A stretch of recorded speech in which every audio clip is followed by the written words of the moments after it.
नहीं, पर आरएसएस वैसे भी जब राज्य में जाते हैं चुनावों के लिए तो वो नीचे से जो है संगठन का काम कर रहे होते हैं, भले ही डायरेक्टली पॉलिटिकल प्रचार जिस तरीके से करे या ना करे। जयंतदा हमारे साथ, फलक, कार्तिकेय बत्रा, मिलन भी हैं, इनको भी सवाल होगा आपसे पूछने के लिए। लेकिन आपसे मैं एक सवाल जरूर पूछूंगी यहाँ पर, ये जो पिछले वोट जब खत्म हुआ 29 अप्रैल को और आज 5 दिनों बाद यहां मतगणना हो रही है, एक सीट फौलता का सीट तो बिल्कुल प्रेस्टीज सीट बन गया है। डायमंड हार्बर में भी हमने देखा कुछ बूथ पर रीपोलिंग हुए शनिवार को 15 असेंबली बूथ्स पर, और लगातार आरोप दोनों ओर से लगाए जा रहे हैं। इस वक्त आपको कितनी चिंताएं हैं कि ये जो चुनाव गणना की जो सिचुएशन है उसको कितने शांतिपूर्ण तरीके से वो चलता रहेगा, और जो तृणमूल कांग्रेस और बीजेपी के बीच में रेटरिक से लेकर हाथापाई तक नजर आ रही है, उसको लेकर आप कितने चिंतित हैं इस वक्त? जनता नहीं, मेरे ख्याल से शांतिपूर्ण रहेगी। अगर आप पिछले 2021 की इलेक्शन भी देखिए, वो भी शांतिपूर्ण ही थी, और इतना हेवी आर्म पुलिस की प्रेजेंस, 2 लाख से ऊपर सिपाही वहां पे मौजूद है, तो मुझे नहीं लगता कुछ बहुत ज्यादा गड़बड़ होगा। ये जो रेटोरिक है ये नेचुरल है, पर ममता जी ने जो किया है एक काम, जिससे मेरे ख्याल से उनके वर्कर्स बड़े सचेत हो गए।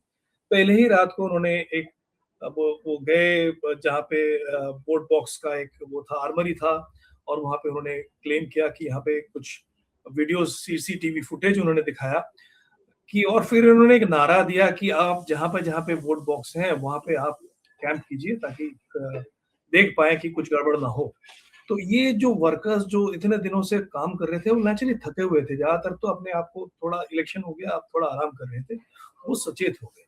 वो वर्कर्स और वो जो कैंडिडेट्स हैं वो सब के सब आप देखेंगे स्ट्रॉन्ग रूम के बाहर बैठे हुए थे। इनफैक्ट बहुत सारे कैंडिडेट्स फोन भी ले रहे थे हम लोगों के, हम अगर फोन करके कोशिश करें तो उनसे बात करें तो वो फोन तक नहीं ले रहे थे क्योंकि वो काम में लगे हुए। तो ये एक कह सकते हैं कि एक स्ट्रेटेजी था उनका, और वो स्ट्रेटेजी मेरे ख्याल से कुछ हद तक कामयाब भी रहा। लेकिन जयंतदा ये भी बताइए कि भवानीपुर में क्या होगा? नंदीग्राम में पिछली दफा शुभेंदु अधिकारी ने 2000 से कम वोटों से ममता दी को हरा दिया था। इस बार एकदम नाक की लड़ाई भवानीपुर की सीट है। वहां क्या आपको जमीन पर लगा कि शुभेंदु के समर्थन में कोई लहर चल सकती है? नहीं, भवानीपुर में एक ऐसा कॉन्स्टिट्यूएंसी है, यद्यपि यहाँ पे जो बीजेपी हर वक्त कहता है कि सिर्फ मुसलमान ममता दीदी को वोट देते हैं, ऐसी बात नहीं है। उसमें बहुत कम मुसलमान है, 400-500 होंगे फैमिली ज्यादा से ज्यादा। Bhawanipur is a totally Hindu dominated constituency, the heart of Calcutta. ये पुराना कॉलोनी भी है कह सकते हैं एक तरीके से, और नया भी है एक तरीके से। यहाँ ये मिक्स्ड है, ये एक मिनी इंडिया है। यहाँ पे बंगला भाषा भाषी लोग बल्कि माइनॉरिटी में है। यहाँ पे सरदार जी बहुत हैं, यहाँ पे पंजाबी, गुजराती, मारवाड़ी बहुत संख्या में है, बिहारी बहुत संख्या में है। तो ये जो ऑल मिनी इंडिया जिसे आप कह सकते हैं, यहाँ पे ममता बनर्जी का सपोर्ट काफी है। ऐसा नहीं है कि शुभेंदु का सपोर्ट नहीं है, शुभेंदु का सपोर्ट नहीं है, कह सकते हैं एंटी ममता वोट या प्रो बीजेपी वोट है यहाँ पे। पर ओवरऑल अगर आप देखें, पिछले बार 58,000 की लीड थी ममता बनर्जी की यहाँ से। इस बार क्योंकि शुभेंदु खड़ा हुआ है, क्योंकि यहाँ पे इस बार कैंपेनिंग बहुत बहुत स्ट्रांगली हुआ है, शायद लीड घट जाए। पर ममता बनर्जी, मुझे नहीं लगता कि ममता बनर्जी यहाँ से हार पाएगी। मिलन, कार्तिकेय, आप लोग would you like to come in here? Kartikeya, आपको पश्चिम बंगाल में इस वक्त क्या लग रहा है? जी फलक यार भाई एक बार बोल रहे हैं। Sir, if I might ask you, पूरी की पूरी जो पॉलिटिक्स पैन आउट हुई है और जिस हिसाब से ब्रांड किया गया है वेस्ट बंगाल के इलेक्शंस को, कहा गया है कि बहुत ही वायलेंट इलेक्शंस होते हैं। अब ये मीडिया परसेप्शन है, रियलिटी है, क्या है? बात यह है कि बंगालीज को, बंगाली स्पीकिंग जो लोग हैं जो दूसरे पार्ट्स में भी रहते हैं, irrespective of the religion, have also been targeted उनके लैंग्वेज को लेकर के। उनको बोला गया कि भाई देखो, आप पता नहीं बांग्लादेशी हो या क्या हो, हरियाणा वगैरह में बहुत ही परेशान किया गया हो। तो मेरा सवाल ये है कि क्या यहाँ पर ये एक regional sentiment versus outsider imposition of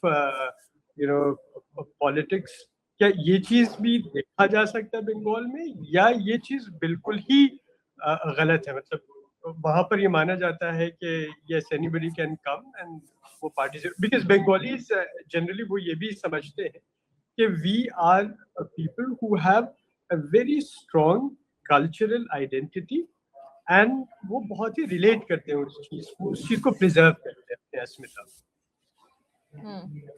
अब मेरा जवाब ये होगा, पहली बात तो ये है कि सबसे पहले हमें समझना पड़ेगा बंगाल का जो सोल है उसके बारे में।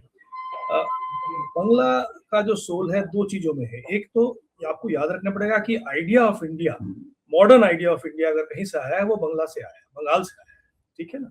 वहीं पे आप राइट विंग थिंकर्स सोचे या लेफ्ट विंग थिंकर्स सोचे या सेंट्रिस्ट थिंकर्स सोचे, उन्होंने आइडिया ऑफ इंडिया वहां पे उन्हें बनाया और उसी को पैन इंडिया एक आइडिया बना के उन्होंने चला। वो कांग्रेस के मूवमेंट के थ्रू से हो या अनुशीलन समिति, जुगांतर समिति जो कि रिवोल्यूशनरी दल थे, हिंदुस्तान रिपब्लिकन पार्टी, इनके थ्रू से हो, या इवन राइट विंग थिंकर्स जैसे आप अगर बंकिम चंद्र को लिखे या अगर आप श्यामा प्रसाद जी को भी देखें, वो सब always they were thinking of an all India pan Indian identity. ये एक चीज है। दूसरी बात है, at the same time there is a very strong pride in being a Bengali. Bangla भाषा, बांग्ला कल्चर का एक बहुत बड़ा प्राइड का स्टेट है और ये आज का नहीं है। ये जब गौड़, बंगाल को गौड़ के नाम से जाना जाता था, जब पाल राजा यहाँ पे राज करते थे, उसके बाद सेन राजा आए, उसके बाद मुगलों के वक्त में भी अगर आप देखें बंगाल का अपना आइडेंटिटी था। इतना था कि मुगल यद्यपि वो अपने कोर्ट लैंग्वेज पर्शियन बना रखे थे, फिर भी बंगला को वो प्रामुख्यता देते थे, उसको बहुत सारे कामों में बंगला को इस्तेमाल करते थे। और ये जब आप मॉडर्न इंडिया जब बनने लगी, जब आप ब्रिटिश इंडिया के साथ ही आप कह सकते हैं एक तरीके से मॉडर्न इंडिया शुरू हुआ और रिफॉर्म मूवमेंट बंगाल में है, तो इसलिए एक बहुत स्ट्रॉन्ग आइडेंटिटी है, तो वो आप नकार नहीं सकते हैं और वो और वक्त रहेगा। 2021 के इलेक्शन के वक्त भी मैंने देखा था, एक आइडिया आया था कि बंगाल का, अस्मिता कहना गलत होगा, बंगला में एक्चुअली अस्मिता शब्द इस्तेमाल नहीं किया जाता है, यद्यपि Bangla is a more sensitized language than Hindi, than most north Indian languages actually. फिर भी कह सकते हैं बंगला का एक प्राइड वो एक जरूर है। और उसके बारे में एक था कि ये इस इलेक्शन में भी वो था कि ये सारे आ रहे हैं बाहर से, जितने बार आप दीदी, ए दीदी, पहले बार था ओ दीदी वो बोलते थे, उतने बार एक धक्का लगता था लोगों को जो लिसनर था। तो ये एक, बल्कि मुझे लगता है कि बीजेपी की कैंपेन स्ट्रेटेजी गलत थी। बीजेपी को पहले से ही एक लोकल चेहरा दिखाना चाहिए था कि ये हमारा मुख्यमंत्री जो पैन इंडिया आइडेंटिटी की बात करते हैं, बीजेपी के मोदी जी के मुख को दिखा के हर जगह जीत सकते हैं, वो शायद इन स्टेट्स में नहीं हो सकती है, साउथ इंडियन स्टेट्स में और बंगाल में ये काम नहीं करता है। तो यहाँ पे मैं नहीं कहूंगा कि संपूर्ण तरीके से काम नहीं करता है, बहुत मोदी जी के बहुत एडहेरेंट्स है बंगाल में, परंतु मैं कहूंगा कि ये उतना नहीं काम करता है जितना आप हरियाणा में काम करवा पाओगे या बिहार में या उत्तर प्रदेश में करवा पाओगे, नहीं होता है। तो एक कैंपेन स्ट्रेटेजी में एक गलती जरूर थी। और हाँ, बंगाली प्राइड को इन्वोक किया है ममता बनर्जी ने, उनके जितने भी लोग थे उन्होंने एसआईआर को लिंक किया बंगाली प्राइड के साथ कि आप एसआईआर की यहाँ पे कहीं आपने ये एबनॉर्मल एनोमली बोल के चीज नहीं लाया, आप यहाँ पे लेके आए। तो उसमें क्या हुआ कि जैसे चट्टोपाध्याय और चैटर्जी एक ही नाम है, Chatterjee is the anglicised version of Chattopadhyay. बेटे ने चैटर्जी लिखा और फादर और मदर ने चट्टोपाध्याय लिखा, तो एबनॉर्मल एआई ने बोला कि ये गलत है, ये इसका बेटा नहीं है शायद। तो ये जो जिस डिस्क्रिपेंसी से हुआ उससे लोगों को पसंद नहीं आई ये बात, क्योंकि ये एनोमली जैसे भी हो, ये शायद और कहीं ना हो, पांडे का बेटा पांडे ही होता है, पर यहाँ पे बंगाल में ऐसा नहीं होता है, बल्कि क्योंकि हमारे यहाँ पे डबल सरनेम्स भी होता है। आप देखोगे किसी का नाम है चैटर्जी मजूमदार, अब उसका चैटर्जी उसका गोत्र है और मजूमदार उसका एक टाइटल जो मिला हुआ था मुगलों के वक्त में, वो उसने नाम के साथ ऐड कर दिया। अब लेटर डिसेंडेंट्स है, क्योंकि बहुत लंबा एक नाम हो जाता है, वो काट देते हैं, कोई चैटर्जी रख देता है, कोई सिर्फ मजूमदार रख देता है। तो ये जो वो भी आप कह सकते हैं डिस्क्रिपेंसी है। तो इस तरह की जो दिक्कतें हैं वो सिर्फ आप अगर जब तक ना आप लोकल से ये काम करवाओगे और एआई के मदद से ना कराओगे, तब तक ये सॉर्ट आउट नहीं होगा। आपने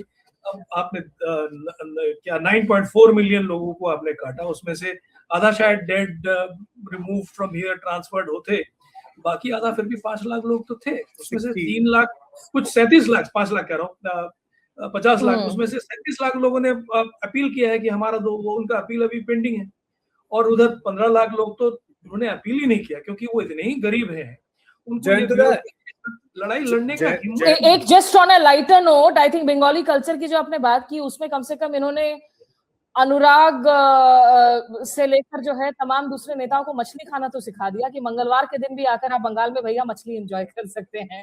बहरहाल कार्तिकेय, आप कुछ कहना चाह रहे हो? मिलन, जयंत आपका सर, सवाल। मेरा एक क्वेश्चन ये था, I think he raise a very important point कि ममता वर्सेस द रेस्ट जो 2021 में हो गया था, that worked really well I think for the Trinamool Congress.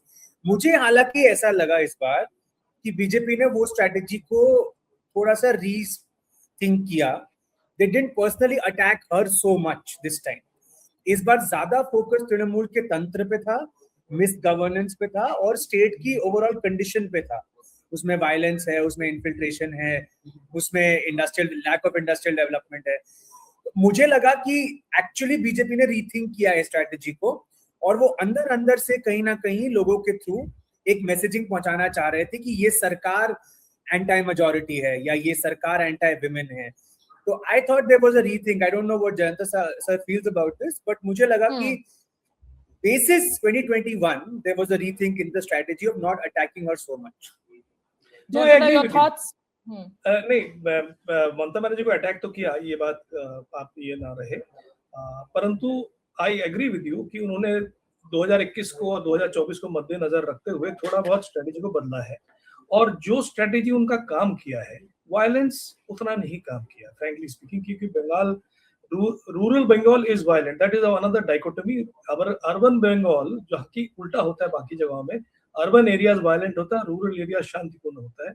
यहाँ पे उल्टा है, बराबर से ही बंगाल में rural areas have been violent and urban areas excepting the naxalite period have been actually very very peaceful. वो अभी भी है। तो वो जो वायलेंस वाला कहानी है उतना नहीं वो किया है, पर वो काम में आया है इनका वो इंडस्ट्रियल बैकवर्डनेस, जो डी इंडस्ट्रियलाइजेशन हुआ था, जो कि एक्चुअली सीपीएम के वक्त में हुआ था, टीएमसी के वक्त में नहीं हुआ है, वो उन्होंने हाईलाइट किया और वो दैट कट्स अक्रॉस। बंगाल में जो हो रहा है इस वक्त वो एक टेक बूम हो रहा है, एक सर्विसेज बूम हो रहा है, पर इंडस्ट्रियल बूम नहीं हो रहा है। और ये बात खलती है साधारण मध्यवित्त जो बंगाली है, जो कि यूज्ड टू है कि बंगाल मतलब कारखाना, बंगाल मतलब नौकरी, बंगाल मतलब सारे देश के लोग आके नौकरी करेंगे। आपको आश्चर्य होगा कि बंगाल का 10% इलेक्टोरेट हिंदी स्पीकिंग है और ये लोग जूट मिल के साथ साथ आए हैं। जितने भी जूट बेल्ट हैं उसमें देखेंगे आप हिंदी स्पीकिंग एक बहुत बड़ा तबका है। तो ये even the coal steel belt, FCI, Raniganj, Durgapur, coal steel belt, yes, but more than that, the Durgapur belt was the beginning of it. और इसलिए आप देखोगे हावड़ा हुगली डिस्ट्रिक्ट्स में काफी हिंदी स्पीकर्स हैं, वहां पे Hindi speakers are actually have long been getting elected. Asansol से, you are also right, coal steel belt Asansol से भी एक सरदार जी बहुत दिनों से जीते थे, पार्लियामेंट में भी जीते थे, आलूवालिया जी, we both know him well. So ये एक हिस्ट्री है। पर मजेदार चीज है कि वो जो बेल्ट है that does not think differently from the rest of it. उनका भी इलेक्टोरल चॉइसेस अगर आप देखें, जब सीपीएम था तो सीपीएम, जब टीएमसी है तो टीएमसी, अगर बीजेपी की तरफ चले जाए बंगाल जा सकता है, रुझान अभी भी आया नहीं है, अभी भी 70-85 का आप लीड दिखा रहे हो, अगर जाता है तो भी जाएगा साथ साथ। It does not think differently, that is the interesting part. जी मिलन। नमस्कार जयंतदा, मैं यही पूछने वाली थी। पहले अपने दर्शकों को ये भी बता दें कि बीजेपी अर्ली लीड्स में आगे दिखाई दे रही है पश्चिम बंगाल में, टीएमसी 70 पर है इस वक्त। लेकिन ये बताइए कि जो एक ममता बनर्जी का महिलाओं के प्रति जो एक पावर रहा है ऑफ इन्फ्लुएंस, क्योंकि हम देखते हैं और बहुत बात करते हैं, बहुत चर्चा में रहता है कि बंगाल की जो महिलाएं हैं वो एक डिसाइसिव वोटिंग फैक्टर भी है बंगाल में।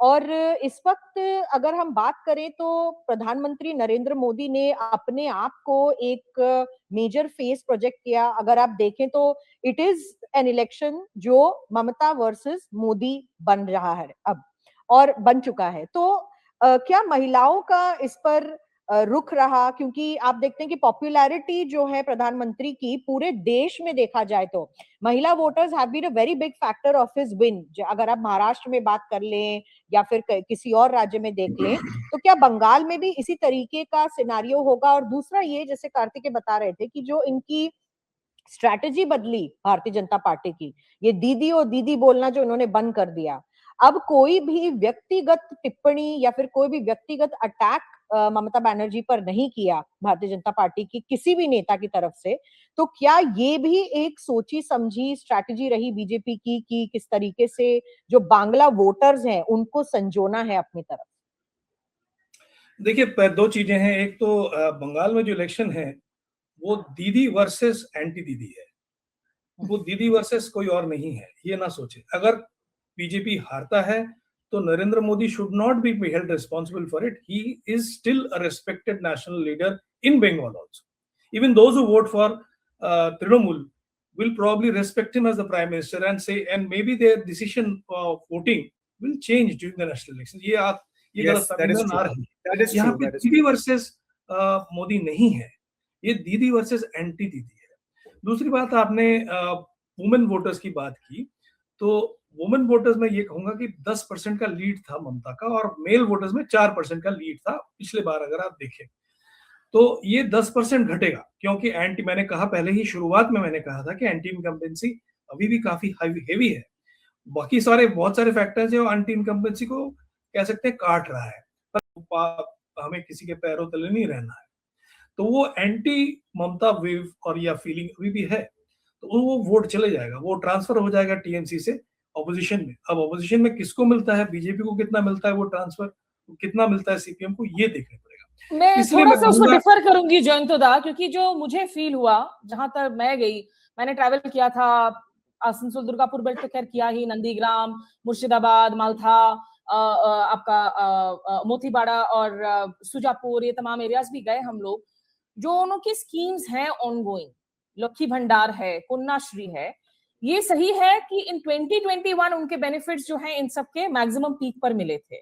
अब एक स्टेटस को वाली बात आ रही है, लेकिन बहुत सारे लोग वो भी हैं कि अगर उनको लगता है कि भाई लक्ष्मी भंडार में 1500 रुपए मिल रहा है और बीजेपी ने कहा कि हम आपको 3000 रुपए का कार्ड देंगे, वहां स्केप्टिसिज्म बहुत ज्यादा दिखा कि भाई आप लोगों ने दिल्ली में तो ये वादा किया था, आज आपकी वहां एक महिला मुख्यमंत्री आए हुए 1 साल से ज्यादा का वक्त हो गया है, वहां शुरुआत नहीं की, लाड़की बहन को आपने, महाराष्ट्र चुनाव खत्म हो गए तो स्कीम खत्म हो गया। तो इसीलिए ये स्कीम्स के आधार पर मुझे बहुत बड़ा तबका दिखा जो रूरल पुअरर है या फिर लोअर मिडिल क्लास भी है, जिनको लगता है कि ये सारे स्कीम्स से उनको आज की तारीख में अभी भी काफी फायदा मिलता है। तो हो सकता है कि ये थोड़ा सा एक डिफरिंग फैक्टर हो। और एक मैं आपसे सवाल जरूर कहूंगी कि आप ये नॉर्थ बंगाल की लड़ाई को कैसे देख रहे हैं जयंतदा? मुझे पता है आपको जाना है अगले 5-7 मिनट में। नॉर्थ बंगाल जहां पे थोड़ा सा कांग्रेस का अस्तित्व है, लेकिन मैक्सिमम डिलीशंस भी अगर आप देखें मुर्शिदाबाद, मालदा जैसे एरियाज में हुए, मातुआ वोट्स कटे आपके उन एरियाज में, वहां आप कैसा खेल देख रहे हैं, कैसे समीकरण देख रहे हैं? अब देखिए, नॉर्थ बंगाल का जो है समीकरण, उसमें कांग्रेस को फायदा जरूर होगा। जो 0 था वहां से शायद 4-5 सीट वो निकाल पाए। अधीर चौधरी साहब खुद तो जीत जाएंगे, साथ ही साथ में शायद मौसम नूर की जीत की संभावना है, और भी 1-2 सीट वो लोग निकाल लेंगे, पर इससे ज्यादा नहीं। कांग्रेस का प्रभाव उतना ज्यादा नहीं रहेगा जो कि लेफ्ट का रहेगा। लेफ्ट शायद जीते ना, एक भी ना जीते। लेफ्ट का मैं कहूंगा 0 to 7 कुछ भी हो सकता है, और लेफ्ट वोट परसेंटेज बढ़ेगा। आपको याद होगा 2021 में उनका 5.5% करीब वोट था, वो बढ़ जाएगा, क्योंकि उन्होंने कैंडिडेट्स हर जगह दिया है, कहीं पे सीपीआईएम, कहीं पे सीपीआईएमएल, कहीं पे सीपीआई, आरएसपी वगैरह। तो यहाँ पे जो लेफ्ट वोटर्स थे, जो उनको डिजर्ट किए थे और बीजेपी की तरफ ज्यादा गए थे, कुछ टीएमसी की तरफ भी गए थे, वो शायद वापस कुछ हद तक वापस आए। तो लेफ्ट अगर जीते भी ना तो भी उसको वोट काटेगा। 10% भी अगर 8% भी अगर लेफ्ट वोट ले ले, तो फिर पूरा खेल बदल जाता है कि वो वोट किससे काटा है, बीजेपी से काटा जयंतदा, एज ऑफ नाउ, जयंतदा, एज यू स्पीक, अभी कांग्रेस कहाँ अच्छा कर रही है मैं बता देता हूँ आपको। मालतीपुर, मोताबाड़ी, मुड़ाराय, ये कुछ ऐसी सीटें हैं जहां कांग्रेस अच्छी फाइट दे रही है। और जो 2 आपने जिक्र की, बरहमपुर, एक रेजीनगर सीट भी है जहां कांग्रेस अच्छा कर रही है। दीज आर द सीट जहां कांग्रेस अच्छा कर रही है as of now. In fact Motabari में एक्चुअली जो उनके जो कैंडिडेट हैं अब्दुल हनान, उनके खिलाफ केस भी लगा था, क्योंकि मोताबाड़ी में वो एपिसोड हुआ था जब आपके साथ जो न्यायिक अफसर हैं, एक तरीके से उनको हॉस्टेज बना लिया गया था 9 घंटे के लिए एसआईआर के गुस्से के खिलाफ में। बाद में अब्दुल हनान जो है अभी वो चुनाव लड़ पा रहे हैं। जी जयंतदा, कार्तिकेय जिस तरह के लीड्स की बात कर रहे हैं। हाँ, तो वो जैसे आपने बोला कि एसआईआर का मामला जो है, गुस्सा अभी भी बहुत है, खास तौर से ये तो एक्चुअली सेंट्रल बंगाल की तरफ पड़ता है, संपूर्ण तरीके से नॉर्थ में नहीं है, पर फिर भी वहां पे गुस्सा काफी है। ये मतुआ वोट भी और एक चीज है जो आप सोच सकते हैं कि ये पूरा खेल को बदल सकता है। मतुआ वोटर्स ज्यादातर पहले 60-40 था, 60% आपको बीजेपी की तरफ थे, 40% शायद टीएमसी की तरफ थे। इस बार किस तरफ जाए, क्योंकि इतने सारे एसआईआर में मतुआ के वोट काटा है, वो देखना पड़ेगा। यद्यपि शांतनु ठाकुर कैंपेन बहुत हार्ड कैंपेनिंग किया है, मैं कहूंगा कि बहुत ही बढ़िया उन्होंने कैंपेनिंग किया अपने तरीके से। उन्होंने बहुत सारे सीएए सेंटर लगाए वहां पे अपने कॉन्स्टिट्यूएंसी में और आसपास के कॉन्स्टिट्यूएंसी में, ताकि जो जिसका वोट कटा है, अगर वो चाहता है अपने आप को बांग्लादेशी बोल के जो आया हुआ है यहाँ पे रिफ्यूजी करके, सिटीजनशिप फिर से मांग पाए। पर एक क्वेश्चन मार्क है वहां पे। बहुत सारे मतुआ जिनसे मैं मिला वो गरीब है, वो उतने पढ़े लिखे नहीं है, उनको इस प्रक्रिया को पूरा संपूर्ण तरीके से उनको फेथ नहीं है। वो कहते हैं कि हमें जो है, हमारे पास वोटर आईडी कार्ड है, राशन कार्ड है, उससे क्यों नहीं चलेगा। तो देखते हैं क्या किस तरह से होता है, क्योंकि ये प्रक्रिया सिटीजनशिप की जो प्रक्रिया है सीए 2019 में जिसको लाया गया था इलेक्शन से पहले, वो प्रक्रिया बड़ी स्लो चली है। 1,12,000 लोगों ने अप्लाई किया था, पर बहुत कम लोगों को सिटीजनशिप मिला है। इसमें बहुत सारे सवाली चिन्ह हैं। तो ये सारे बहुत सारे माइक्रो डॉट्स हैं कह सकते हैं, जो कि मिलके छवि को विश्लेषण करने के लिए बड़ा मुश्किल बना देता है। इसलिए 2021 में जैसे एक हफ्ता रहने के बाद बहुत सारे लोग, यद्यपि दिल्ली प्रेस की बात छोड़ दे रहा हूँ, मैं नहीं बोल रहा हूँ, उनको लगा कि ममता हार रही है। पर ज्यादातर जो मैं भी दिल्ली से ही गया था, मैं बल्कि जिंदगी भर दिल्ली में ही रहा हूँ, मुझे लगा था कि ममता जीत रही है।